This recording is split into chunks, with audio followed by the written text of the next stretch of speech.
देश के इतिहास में छठी बार संसद का विशेष सत्र बुलाया गया। 5 दिनों तक चलने वाले इस सत्र का पहला दिन पुराने संसद भवन का आखिरी दिन साबित हुआ। इस मौके पर प्रधानमंत्री नरेंद्र मोदी ने चर्चा की शुरुआत की।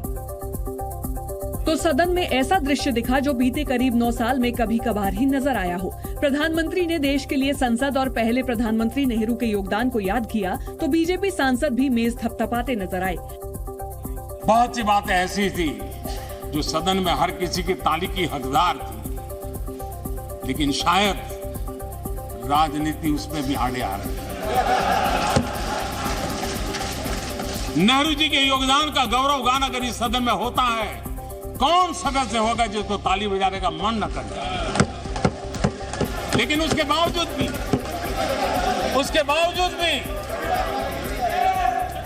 बावजूद भी देश के लोकतंत्र के लिए बहुत जरूरी है हम सब ने अपने आप सोच लें। पीएम मोदी ने पुराने संसद भवन में पूर्व प्रधानमंत्रियों के ऐतिहासिक भाषणों को भी याद किया। इसी सदन में पंडित नेहरू का at the stroke of midnight की गूंज हम सबको प्रेरित करती रहेगी। और इसी सदन में अटल जी ने कहा था, वो शब्द आज भी गूंज रहे हैं इस सदन में, सरकारें आएगी जाएगी, पार्टियां बनेगी बिगड़ेगी, लेकिन ये देश रहना चाहिए। प्रधानमंत्री मोदी का 50 मिनट का भाषण राजनीतिक आरोप प्रत्यारोप से करीब दूर रहा और उन्होंने उन सभी प्रधानमंत्रियों के योगदान की चर्चा की जो चुनावी माहौल में अक्सर सियासी दलों के निशाने पर रहते हैं। लेकिन इस खास मौके पर पीएम को वो सब बेहद अलग अंदाज में याद आए। प्रधानमंत्री मोदी ने कहा कि पंडित जवाहरलाल नेहरू के नेतृत्व में देश की पहली सरकार ने औद्योगिकरण पर जोर दिया। फिर लाल बहादुर शास्त्री की सरकार हरित क्रांति लेकर आई। लाल बहादुर शास्त्री ने इसी सदन से 1965 के युद्ध में जवानों का हौसला बढ़ाया और बांग्लादेश की मुक्ति का आंदोलन और उसका समर्थन भी इसी सदन ने इंदिरा गांधी के नेतृत्व। शास्त्री जी वहां से लेकर के अटल जी, मनमोहन सिंह जी तक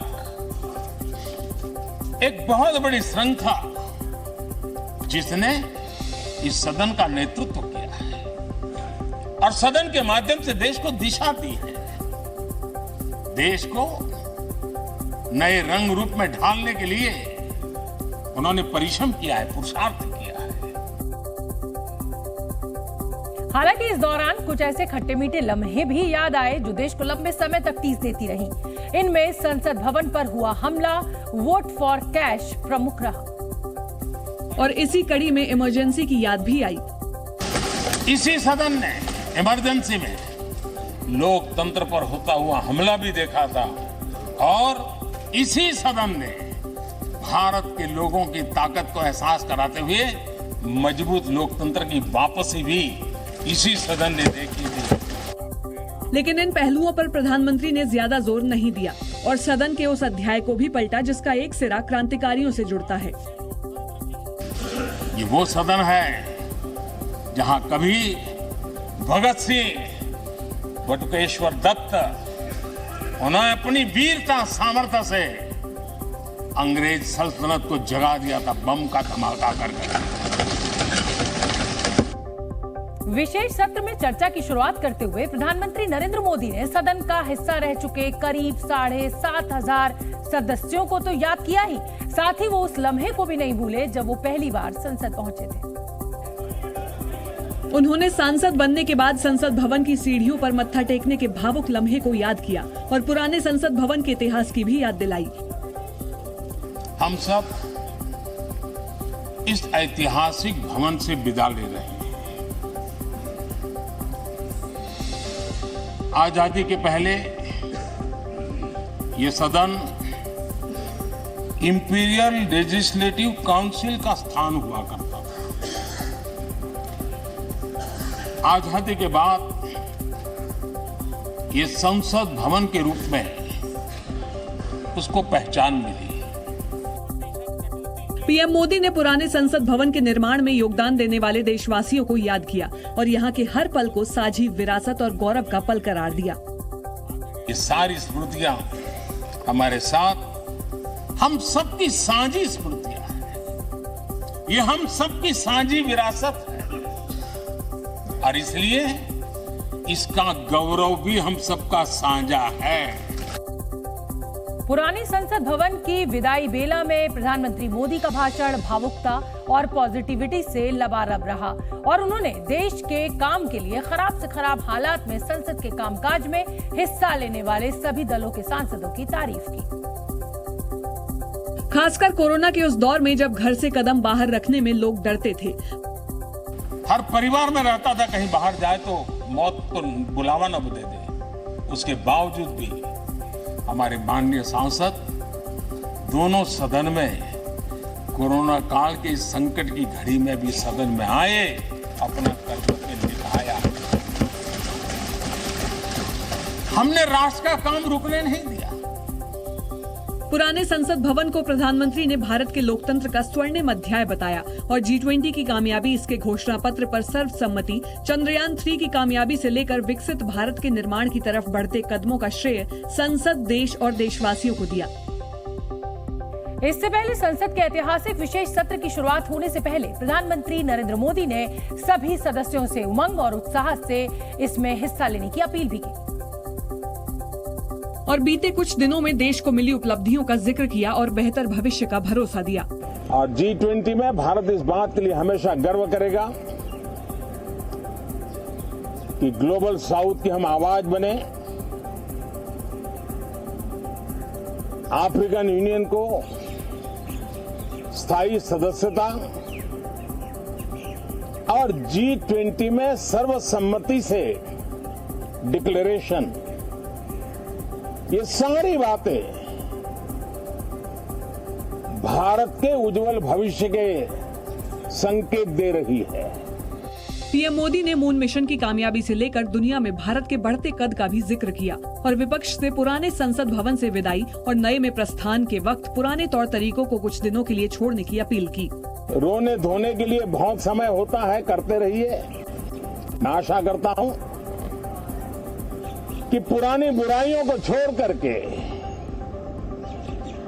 उत्तम से उत्तम अच्छाइयों को साथ लेकर के हम नए सदन में प्रवेश करेंगे। मंगलवार यानी 19 सितंबर को भारत के लोकतंत्र का एड्रेस बदल जाएगा। जी हां, देश के सभी सांसद कल से नए संसद भवन में अपना कामकाज करेंगे। पुराने संसद भवन का शिलान्यास 12 जनवरी 1921 में ड्यूक ऑफ कनॉट ने किया था।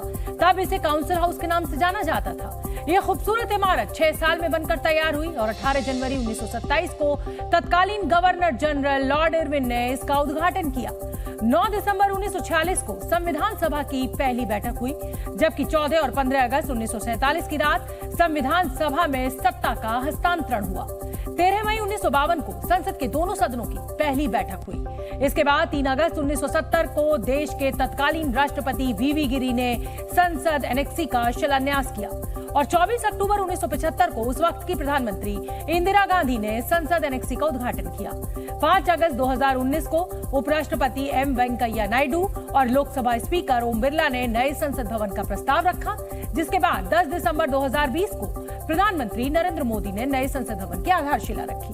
2.5 साल बाद 28 मई 2023 को प्रधानमंत्री नरेंद्र मोदी ने नए संसद भवन का उद्घाटन किया और कल यानी 19 सितंबर से संसद का विशेष सत्र नए संसद भवन में शिफ्ट हो जाएगा। 75 साल के संसदीय इतिहास में पुराना संसद भवन कई ऐतिहासिक फैसलों का गवाह बना, जिसमें औद्योगिक क्रांति, हरित क्रांति, पंचायती राज कानून और दहेज विरोधी कानून शामिल हैं। इसी संसद भवन में मतदान की उम्र 18 साल करने, इमरजेंसी और आर्थिक सुधार से जुड़े फैसले लिए गए। साथ ही आरक्षण, दल बदल कानून और परमाणु समझौतों जैसे फैसले भी पुरानी संसद भवन में ही लिए गए। हाल के वर्षों की अगर बात करें तो पुरानी संसद में जीएसटी, आर्टिकल 370, 3 तलाक और नागरिकता संशोधन अधिनियम जैसे फैसले भी लिए गए। लोकसभा में आज 2 बार राष्ट्रगान बजाया गया।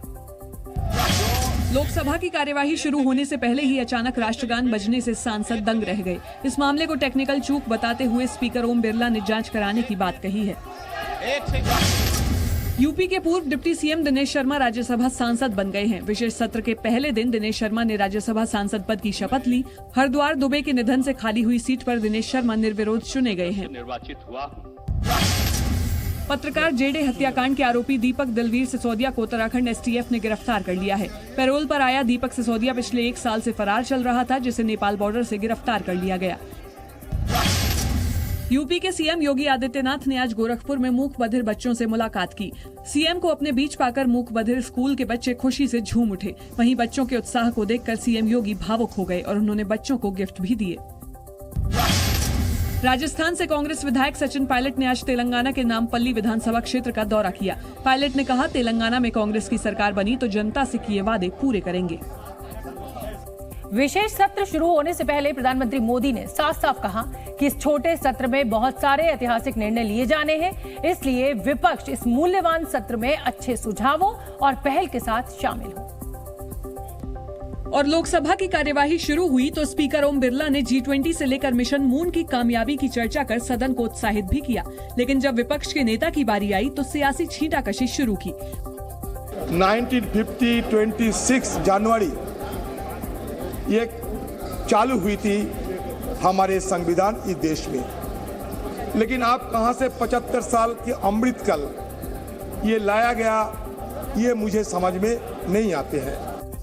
फिर तो अमृतकाल से शुरू हुआ तंज तानाशाही तक पहुंच गया। Sir, there are fears of an ambition to establish a one party dictatorship. ये देश में एक माहौल पैदा हो रहे हैं। यही नहीं, कांग्रेस ने केंद्र सरकार पर जांच एजेंसियों का बेजा इस्तेमाल कर राज्य सरकारों को कमजोर करने का आरोप लगाया, जिस पर सत्ता पक्ष ने एतराज जताया तो सोनिया गांधी बचाव में उतर आईं।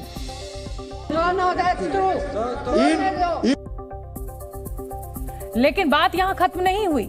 सियासी आरोप प्रत्यारोप का सिलसिला शुरू हुआ तो बात बीते कुछ दिनों से चल रहे कई विवादों तक पहुंची और अधीर रंजन चौधरी इंडिया और भारत वाली बहस तक पहुंच गए। हमारे देश में 1975 में आर्यभट्ट हम लोग सैटेलाइट आसमान में भेजा था, लेकिन आज इसरो को हम क्या कहेंगे? Indian institute of space research कहेंगे और क्या कहेंगे पता नहीं। कहां से लाए गए भारत और इंडिया, तरह तरह की बातें। इस पर सत्ता पक्ष की तरफ से टोका टाकी हुई तो सोनिया गांधी अधीर रंजन को अपनी बात इसी अंदाज में जारी रखने को कहती सुनाई पड़ी। इसरो की बात कहते हैं। अधीर रंजन के भाषण के दौरान सोनिया गांधी अधीर रंजन चौधरी से महिला आरक्षण बिल सहित कई दूसरे मुद्दे की याद दिलाती भी दिखाई पड़ी। राज्यसभा में संसद के 75 वर्षों के सफर पर चर्चा के दौरान नेता प्रतिपक्ष मल्लिकार्जुन खड़गे के भाषण में कांग्रेस और देश के पहले प्रधानमंत्री जवाहरलाल नेहरू की उपलब्धियां गिनाने पर फोकस रहा। इस दौरान वो मौजूदा सरकार पर तंज कसने से भी नहीं चूके। खड़गे ने कहा कि नेहरू जी सबको साथ लेकर चलते थे, जबकि आज की सरकार विपक्ष की छाया भी नहीं देखना चाहती। उन्होंने जो पहली कैबिनेट बनाई उसमें सबसे योग्य लोगों को शामिल किया। जो कांग्रेस में नहीं थे वैसे 5 लोगों को शामिल किया। साहब, उन्होंने तो 5 अपोजिशन के लोगों को शामिल किया, उनसे सहमति नहीं होती थी उनको किया। आप तो हमारी छाया भी नहीं देखना चाहते। खड़गे ने सत्ता पक्ष पर तंज कसते हुए कहा कि संविधान सभा के प्रयासों से ये देश जिंदा है, एक है और इंक्लूसिव है। इस दौरान उन्होंने विपक्ष के गठबंधन INDIA को इंडी अलायंस बोलने के लिए बीजेपी पर तंज भी कसा। इंक्लूसिव बोले तो थोड़ा सा डर होता है उनको। इंक्लूसिव बोले तो फिर इंडिया, उसको क्या करते छोटा करने के लिए हमारे नड्डा साहब इंडी बोलते हैं। ठीक है, उसीलिए तो बोलो नाम बदलने से कुछ नहीं होता। इंडी बोलो और कुछ भी बोलो, हम है इंडिया। खड़गे ने ये बात ट्रेजरी बेंचों पर बैठे बीजेपी अध्यक्ष JP नड्डा और कई मंत्रियों की तरफ देखकर कही। खड़गे ने लोकतंत्र को अपनाने और उसे मजबूती देने का श्रेय भी कांग्रेस को दिया। उन्होंने कहा कि दुनिया के बड़े बड़े विद्वानों ने कहा था कि भारत जैसे देश में लोकतंत्र कैसे चलेगा, लेकिन हमने इसे एक चुनौती की तरह लिया और न केवल लोकतंत्र को अपनाना बल्कि उसको मजबूत भी किया। बार बार हमको टोका जाता है, 70 साल में आपने क्या किया? अरे 70 साल में तो यही किया हमने। इसको मजबूती दी, इसको मजबूती दी हमने, लोकतंत्र को बचाया हमने और संविधान को लेकर हमने आगे बढ़े। इससे पहले खरगे ने अपने भाषण की शुरुआत एक कविता के जरिए की। इसके जरिए भी वो सरकार को नसीहत देते दिखे। बदलना है तो अब हालात बदलो, ऐसे नाम बदलने से क्या होता है। देना है तो युवाओं को रोजगार दो, सबको बेरोजगार करके क्या होता है। दिल को थोड़ा बड़ा करके देखो, लोगों को मारने से क्या होता है। अपने भाषण के दौरान जब मल्लिकार्जुन खड़गे ने G20 सम्मेलन पर तंज कसा तो उनकी सदन के नेता पीयूष गोयल से नोकझोंक हो गई। इस दौरान सभापति भी खड़गे को नसीहत देते हुए सुनाई दिए। हमने वो किया, ये ठीक है, G2 ठीक है, G2 क्या G20 सर नहीं, क्योंकि वो जीरो में कमल का फूल ही दिखता है। अब देखिए साहब, वो आप देखिए, वेरी गुड। हाँ, आप देखिए वो कभी भी एडवर्टाइजमेंट। आपका स्तरीय नहीं है, आपका हाँ। स्तर नहीं है, आपका स्तर। एक तो मेहरबानी करके G20 की मजाक मत उड़ाइए। G20 बहुत, अरे मजाक नहीं भाई, लेकिन सर शायद माननीय leader of the opposition Congress के अध्यक्ष भी है, उनको तो सिर्फ 2G दिखता है, 1G एंड सनजी, 2G दिखता है। नोएडा के जिला अस्पताल में लिफ्ट फंसने से एक बड़ा हादसा होते होते टल गया। नोएडा के सेक्टर 39 में स्थित जिला अस्पताल में तकनीकी खराबी आने से एक लिफ्ट फंस गई। लिफ्ट में करीब आधा दर्जन लोग सवार थे, जिन्हें आधे घंटे बाद टेक्नीशियन ने सुरक्षित बाहर निकाला। नालंदा में डायल 112 पुलिस के 2 जवान आपस में भिड़ गए। दोनों ने एक दूसरे के साथ मारपीट की। वहीं सोशल मीडिया पर वीडियो वायरल होने के बाद नालंदा एसपी ने दोनों जवानों को लाइन हाजिर कर दिया है। यूपी के बाराबंकी में देर रात एक मकान गिरने से भाई बहन की मौत हो गई। मलबे में दबने से बुजुर्ग पति पत्नी भी घायल हो गए, जिन्हें अस्पताल में भर्ती कराया गया है। हरियाणा के शादीपुर में तकनीकी खराबी आने के बाद सेना के हेलीकॉप्टर की खेत में इमरजेंसी लैंडिंग कराई गई। करीब 1 घंटे तक खेत पर हेलीकॉप्टर खड़ा रहा, जिसे देखने के लिए गांव वालों की भीड़ लग गई। अनंतनाग के कोकेरनाग में पाकिस्तान समर्थित आतंकवादियों के खिलाफ सुरक्षा बलों का ऑपरेशन लगातार छठे दिन भी जारी रहा। दरअसल यहां के घने जंगलों में भारी हथियारों से लैस 2 से 3 आतंकवादियों के छिपे होने की आशंका है, जिनकी तलाश के लिए सुबह से एक बार फिर सर्च ऑपरेशन शुरू हुआ। दरअसल ऊंचाई वाले इलाकों में मौजूद आतंकी घात लगाकर हमले कर रहे थे। इसी कारण ऑपरेशन लंबा खिंच गया। कहा यह भी जा रहा है कि 1995 के बाद से ये सबसे लंबा ऑपरेशन है। गडोल कोकरनाग में 6 दिनों से लगातार जो है ऑपरेशन चल रहा है। यहाँ पहले 3 दिन हमने देखा कि रुक रुक के रिटायलेट फायर भी वहाँ से हुआ था। मिलिटेंट्स की प्रेजेंस जो है ड्रोन से देखी गई थी और उसके बाद जो है ऑपरेशन को कंटिन्यू किया गया था। फिलहाल आतंकियों की तलाश में 10 से ज्यादा टीमों को लगाया गया है और सुरक्षा बलों ने आतंकियों को घेर लिया है। इस बीच सीआरपीएफ की कोबरा कमांडो फोर्स की खास यूनिट को भी जम्मू कश्मीर भेजा गया है। इस फोर्स को जंगल और गुरिल्ला वॉरफेयर की लड़ाई में महारत हासिल है। अगर जरूरत पड़ी तो कोबरा कमांडोज इस ऑपरेशन में सुरक्षा बलों की मदद करेंगे। फिलहाल सुरक्षा बलों ने पूरे इलाके को घेर रखा है। कल दोपहर से आतंकवादियों की तरफ से कोई फायरिंग या धमाका भी नहीं हुआ था। आज रुक रुक कर एक बार फिर गोलीबारी की आवाजें सुनाई दी। हालांकि सुरक्षा बल कह रहे हैं कि कॉम्बिंग ऑपरेशन के दौरान बिना फटे गोला बारूद नष्ट करने के कारण धमाकों की आवाजें आ रही हैं। इस बीच सर्च ऑपरेशन के दौरान जंगल से एक शव बरामद किया गया है, जिसकी पहचान के लिए डीएनए टेस्ट कराया जा सकता है। इस ऑपरेशन में एक शव जो मिल चुका है, जो जला हुआ है, वो मिलिटेंट का हो सकता है और साथ ही 2 अन्य शव वहां पर है, जिसमें एक सेना के जवान का है और एक अन्य शव भी है जो मिलिटेंट का हो सकता है। दरअसल अनंतनाग के जंगलों में आतंकियों के खिलाफ ऑपरेशन 13 सितंबर से चल रहा है। इस ऑपरेशन में सुरक्षा बलों के 4 जवान शहीद हो गए हैं, जिसमें एक कर्नल, एक मेजर और एक पुलिस के डीएसपी भी शामिल हैं। रिजर्व बैंक ऑफ इंडिया ने लोगों को झांसा देकर कर्ज के जाल में फंसाने वाले लोन ऐप पर नकेल कसने की तैयारी कर ली है। रिजर्व बैंक ने लोगों को झांसा देने वाले लोन ऐप्स की अपडेटेड लिस्ट तैयार कर ली है। ये लिस्ट जल्द ही सूचना और प्रसारण मंत्रालय को दी जाएगी। केंद्र सरकार गूगल और एप्पल से इस लिस्ट में शामिल लोन ऐप्स के खिलाफ कार्रवाई करने को कहेगी। साथ ही सरकार ने लोन की आड़ में लोगों को ठगने वाले ऐप्स की निगरानी बढ़ाने के भी निर्देश दिए हैं। बीते कुछ दिनों से कई फर्जी loan apps Google play store और एप्पल स्टोर पर एक्टिव हैं, जिसे देखते हुए आरबीआई ने ऐसे ऐप्स की नई लिस्ट अब तैयार की है। आरबीआई लंबे समय से फर्जी लोन ऐप्स के खिलाफ कार्रवाई और उनको ऐप स्टोर से हटवाने की मुहिम में जुटा हुआ है। इससे पहले भी केंद्र सरकार 100 से अधिक लोन ऐप्स को ब्लॉक कर चुकी है। चीन और पाकिस्तान की सीमा पर भारत प्रलय मिसाइल को तैनात करेगा। भारत के रक्षा मंत्रालय ने चीन और पाकिस्तान के बॉर्डर पर तैनात की जाने वाली प्रलय बैलिस्टिक मिसाइलों की खरीद को मंजूरी दे दी है। प्रलय सतह से सतह पर मार करने वाली मिसाइल है, जिसकी मारक क्षमता 500 किलोमीटर है। नामीबिया से कूनो नेशनल पार्क लाए गए 2 चीतों को बड़े बाड़े में छोड़ दिया गया है। बड़े बाड़े में चीतों को छोड़ने से पहले विशेषज्ञों की टीम ने दोनों नर चीते गौरव और शौर्य का स्वास्थ्य परीक्षण किया और फिर उन्हें बड़े बाड़े में छोड़ा गया। यूपी के बरेली में एक शिव मंदिर में घुसकर नमाज पढ़ने का वीडियो वायरल हो रहा है। ग्रामीणों के विरोध के बाद पुलिस ने मौलवी और नमाज पढ़ने वाली मां बेटी को गिरफ्तार कर लिया है। आरोप है कि मौलवी के उकसाने पर मां बेटी मंदिर में नमाज पढ़ने गई थी। छत्तीसगढ़ के जशपुर में हाथियों के हमले में मां बेटी गंभीर रूप से घायल हो गईं। जंगल से आए हाथियों ने कई घरों को भी तोड़ दिया, वहीं हाथियों ने फसलों को भी भारी नुकसान पहुंचाया है, जिसकी वजह से इंदौर, उज्जैन समेत कई जिलों के गांव टापू बन गए।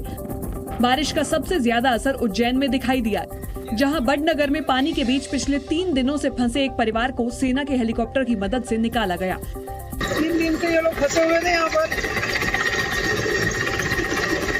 बारिश बहुत तेज हो रही है, इस वजह से हम लोग कुछ बोल नहीं पा रहे हैं। चारों तरफ पानी ही पानी है। ये रेस्क्यू टीम नीचे उतर रही है। जिस मकान में ये परिवार फंसा था, वहां आसपास हर तरफ पानी ही पानी था, जिसकी वजह से लोगों को निकालना चुनौती बन गया था। हालात को देखते हुए सेना की मदद ली गई, जिसके बाद हेलीकॉप्टर की मदद से रेस्क्यू टीम मकान के ऊपर पहुंची, जहां छत पर मौजूद फंसे हुए लोगों को एक एक कर निकाला गया। हेलीकॉप्टर से पहले रेस्क्यू टीम का एक जवान रस्सी के सहारे मकान की छत पर उतरा और फिर वहां फंसे लोगों को उसी रस्सी से बांधकर ऊपर खींच लिया गया। उज्जैन के दूसरे इलाकों में भी भारी बारिश की वजह से बुरा हाल दिखाई दिया, जहां फंसे लोगों को एसडीआरएफ और एनडीआरएफ की टीमों की मदद से रेस्क्यू किया गया। इस दौरान शहर के शहर टापू बने नजर आए। नदियों का जलस्तर बढ़ने से सड़कों पर सैलाब आ गया और कई फीट तक पानी भर गया। इमारतों की पहली मंजिल पूरी तरह से पानी में डूबी नजर आई और जिन सड़कों पर कल तक गाड़ियां चलती थीं, अब वहां नावों के जरिए लोगों को बचाया जा रहा था। इस दौरान सड़कों पर खड़ी कारें भी पानी में तैरती नजर आईं। चालू है। उज्जैन में हालात इतने बिगड़ गए कि जहां भी नजर गई वहां पानी ही पानी दिखाई दिया।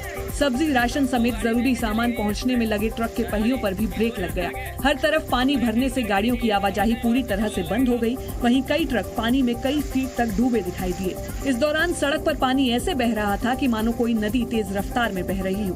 बताया गया कि ये 30 से 40 ट्रक वहां पिछले 2 दिनों से फंसे हुए थे।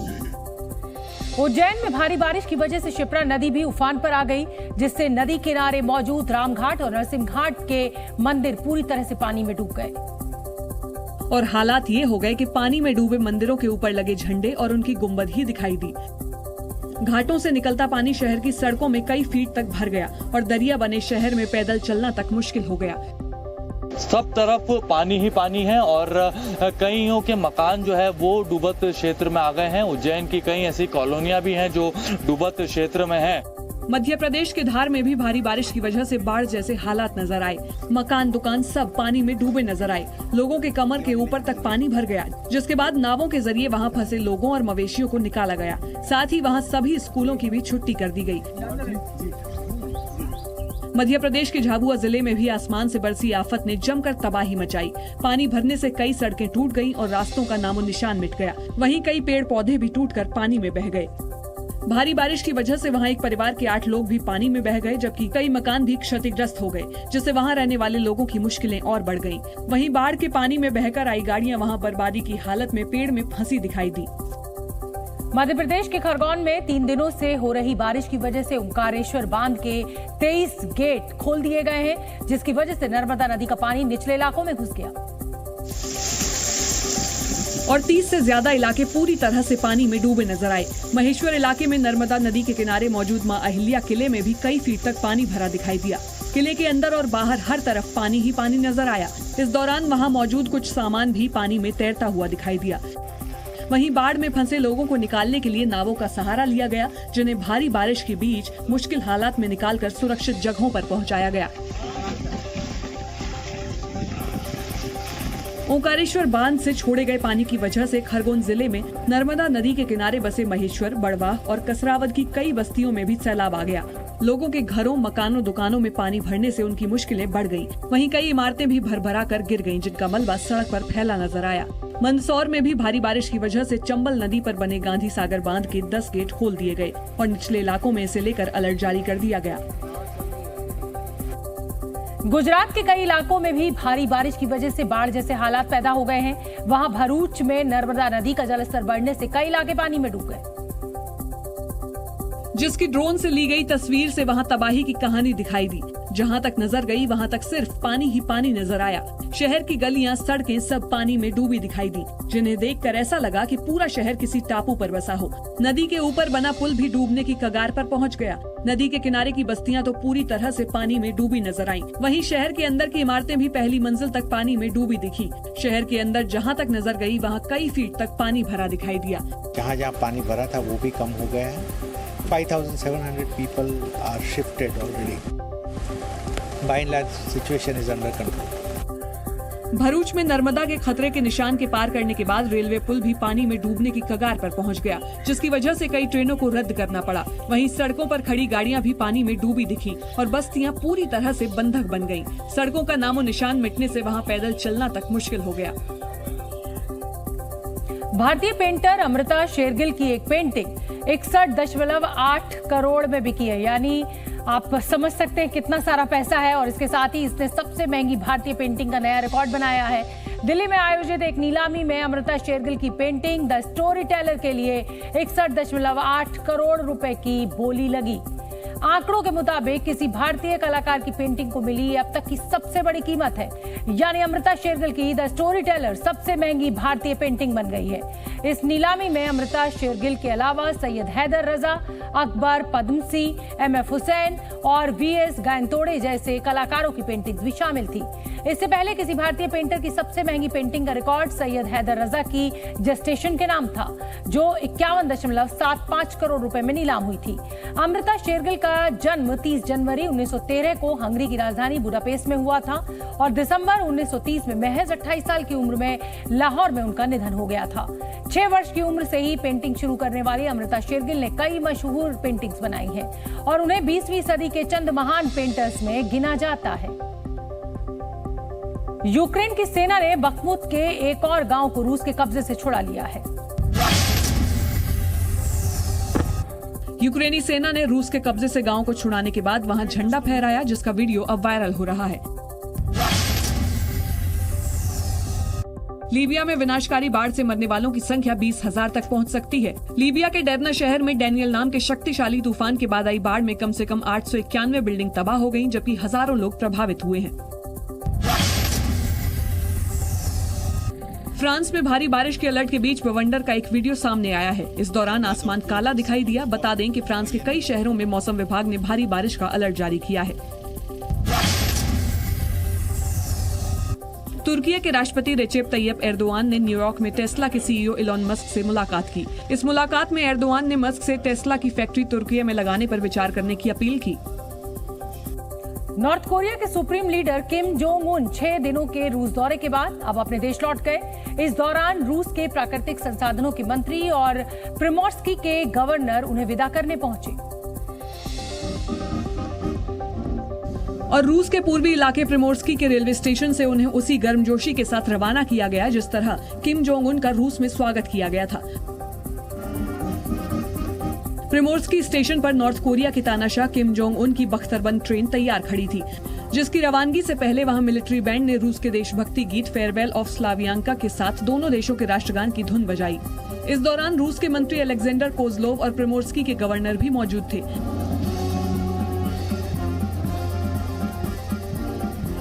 किम के साथ बख्तरबंद ट्रेन में उनके साथ लाया गया लाव लश्कर भी चढ़ाया गया।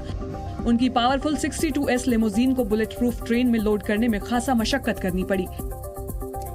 2011 में सत्ता संभालने के बाद से ये किम जोंग उन की विदेश की अब तक की सबसे लंबी यात्रा थी। किम जोंग उन के 6 दिन के रूस दौरे ने अमेरिका के माथे पर शिकन डाल दी, क्योंकि किम जोंग सिर्फ हाथ हिलाते हुए अपने देश वापस नहीं लौटे, बल्कि बारूदी तोहफे लेकर लौटे हैं। कहा यह भी जा रहा है कि किम ने तबाही मचाने वाले हथियारों की एक सीक्रेट डील भी की है, जिसने अमेरिका के साथ साथ उन सभी देशों को चिंता में डाल दिया है जो जंग के मौजूदा हालात में रूस के खिलाफ खड़े हैं। नॉर्थ कोरिया के सुप्रीम लीडर को रूस ने तोहफों से लाद कर वापस भेजा। हथियारों और गोला बारूद में खास दिलचस्पी रखने वाले किम जोंग को रूस ने तोहफे में 5 कामिकाजे ड्रोन, 1 गेरान 25 जासूसी ड्रोन दिया है। रूसी न्यूज एजेंसी टास के मुताबिक चीन और नॉर्थ कोरिया से बॉर्डर साझा करने वाले प्रिमोर्स्की के गवर्नर ने उन्हें एक बुलेट प्रूफ जैकेट के साथ साथ खास तरह के कपड़े दिए हैं जो थर्मल कैमरा में डिटेक्ट नहीं किए जा सकते। इसके अलावा अपनी औपचारिक यात्रा के दौरान किम जोंग उन ने रूसी हाइपरसोनिक मिसाइल किंजल और परमाणु क्षमता वाले बॉम्बर्स की भी जानकारी ली। उत्तर कोरिया इसे रूस और अपने रिश्तों का नया दौर बता रहा है, तो वहीं मॉस्को भी मौजूदा हालात में फिट साबित हो रही इस दोस्ती को मजबूत करने में कोई कसर नहीं छोड़ना चाहता। उत्तर कोरिया और रूस दोनों को ही इनकी मौजूदा जरूरतों ने साथ लाकर खड़ा कर दिया। यूक्रेन के खिलाफ जंग में रूस को गोला बारूद की जरूरत है, तो वहीं अलग थलग पड़े उत्तर कोरिया को भी पैसा और हथियार चाहिए। और ये सभी मकसद किम जोंग के दौरे के बाद पूरे हो सकते हैं। यही वजह है कि नॉर्थ कोरिया और मॉस्को का इस दौरान सिर्फ हथियार क्षमता पर फोकस था। किम जोंग अपनी यात्रा के दौरान फाइटर जेट बनाने वाली फैक्ट्री भी पहुंचे, जहां किम ने रूस के फाइटर जेट्स और उनकी क्षमताओं के बारे में जानकारी ली। साथ ही ये भी देखा कि एयरक्राफ्ट से मिसाइल कैसे फायर की जाती हैं। रूस को यूक्रेन के साथ जंग में गोला बारूद की दरकार है और उत्तर कोरिया के पास इसकी कोई कमी नहीं है, तो वहीं किम जोंग उन भी अपने न्यूक्लियर प्रोग्राम को आगे बढ़ाना चाहते हैं। कहा जा रहा है कि किम जोंग ने गोला बारूद मुहैया कराने के बदले रूसी बॉम्बर्स और किंजल मिसाइल में दिलचस्पी दिखाई है। ऐसे में अमेरिका को डर है कि किम जोंग उन तक रूसी मिसाइल टेक्नोलॉजी पहुंचने से कोरियाई क्षेत्र में उसकी पैंठ कम होगी और दूसरी तरफ किम की मदद से रूस यूक्रेन में तबाही का नया सिलसिला शुरू कर सकता है। 2 महीने पहले IMF यानी अंतर्राष्ट्रीय मुद्रा कोष ने बदहाली से जूझ रहे पाकिस्तान को $3 अरब का बेल आउट पैकेज दिया। अब अमेरिकी वेबसाइट द इंटरसेप्ट ने इस बेल आउट पैकेज के बारे में सनसनीखेज खुलासा किया है। द इंटरसेप्ट के मुताबिक अमेरिका के कहने पर IMF ने पाकिस्तान को $3 अरब का बेल आउट पैकेज दिया था और इस मदद के बदले पाकिस्तान और अमेरिका के बीच एक सीक्रेट डील हुई थी। उस सीक्रेट डील के तहत पाकिस्तान ने अमेरिका को बड़े पैमाने पर हथियारों की सप्लाई की। खास बात यह है कि अमेरिका ने पाकिस्तान से मिले हथियारों को यूक्रेन भेज दिया और यूक्रेन की फौज ने उन हथियारों और गोला बारूद का इस्तेमाल रूसी सेना के खिलाफ किया। द इंटरसेप्ट ने यह दावा पाकिस्तान और अमेरिका के बीच हुई सीक्रेट डील से जुड़े कुछ अहम दस्तावेजों के लीक होने के बाद किया है। द इंटरसेप्ट के मुताबिक 23 मई 2023 को अमेरिका में पाकिस्तानी राजदूत मसूद खान और अमेरिकी विदेश विभाग में सहायक विदेश मंत्री डोनाल्ड लू की बैठक हुई थी। उस बैठक में बताया गया कि अगर पाकिस्तान यूक्रेन को हथियार देगा तो IMF उसकी आर्थिक मदद कर सकता है। जानकारी के मुताबिक उस बैठक के बाद पाकिस्तान ने लगभग $900 मिलियन के हथियार सप्लाई करने पर सहमति जताई थी और उस कथित बैठक के 2 महीने के भीतर ही IMF ने पाकिस्तान को $3 बिलियन का बेल आउट पैकेज दिया। लोकसभा चुनाव समय से पहले कराने के मुद्दे पर नीतीश कुमार ने आज एक बड़ा बयान दिया। एक देश एक चुनाव पर बिहार के सीएम नीतीश कुमार ने कहा कि जितनी जल्दी चुनाव हो जाएं उतना अच्छा है। जितना जल्दी करा दे उतना अच्छा है, हम लोग को कोई दिक्कत नहीं। आप लोग तैयार हैं? कहा है ना, हम लोग हर समय तैयार है। जब भारत सरकार को अधिकार नहीं जी। दिल्ली के सीएम अरविंद केजरीवाल ने मध्य प्रदेश के रीवा में एक चुनावी रैली को संबोधित किया। जनसभा को संबोधित करते हुए केजरीवाल ने लोगों से आम आदमी पार्टी की सरकार बनाने की अपील की। एक मौका दे दो आम आदमी पार्टी को, मैं आपको चैलेंज करता हूं, इन दोनों पार्टियों को भूल जाओगे। बेंगलुरु में एक गणपति पंडाल को देखकर लोगों की आंखें खुली की खुली रह गई। इस गणपति पंडाल की सजावट सिक्कों और नोटों से की गई थी। दूर दूर से इस गणपति पंडाल में पहुंचे बताया गया कि इस श्री सत्य गणपति साईं मंदिर के पंडाल में पिछले 11 सालों से अलग तरह की सजावट की जाती है, लेकिन इस बार 3 महीने पहले योजना बनाई गई कि सिक्कों और नोटों से सजावट की जाएगी, जिसमें 5, 10 और 20 के सिक्के करीब 52 लाख रुपए के लगाए गए, जबकि 2 करोड़ 6 लाख रुपए के नोट लगाए गए, जिसमें 10, 20, 50, 100, 200 और 500 के नोट शामिल थे। नारियल से होता है, फ्रूट से होता है, कभी फूल से होता है, इस बार तो पैसे से हो रहा है। और तो कॉइन भी है, इसमें तो कॉइन भी बहुत सारा है, तो बहुत अच्छा लग रहा है फर्स्ट टाइम ऐसे कुछ आइडिया देख के। बताया गया कि गणपति पंडाल की सजावट में हर साल ऐसी चीजों का इस्तेमाल किया जाता है जिसे भक्तों में बांटा जा सके। पिछले साल खेल से जुड़े सामान और उससे पहले कोरोना की दवाइयों से सजावट की गई थी, जिसे अंत में भक्तों को दिया गया था, लेकिन इस बार भक्तों से मिले दान से ही इस पंडाल की सजावट की गई। This is done by 150 members from 20 days, day and night, with security of 25 CCTV cameras and 40 trust members and 25 guards. वहीं नोटों और सिक्कों से हुई सजावट को देखने वाले सभी लोगों ने इसे अद्भुत बताया।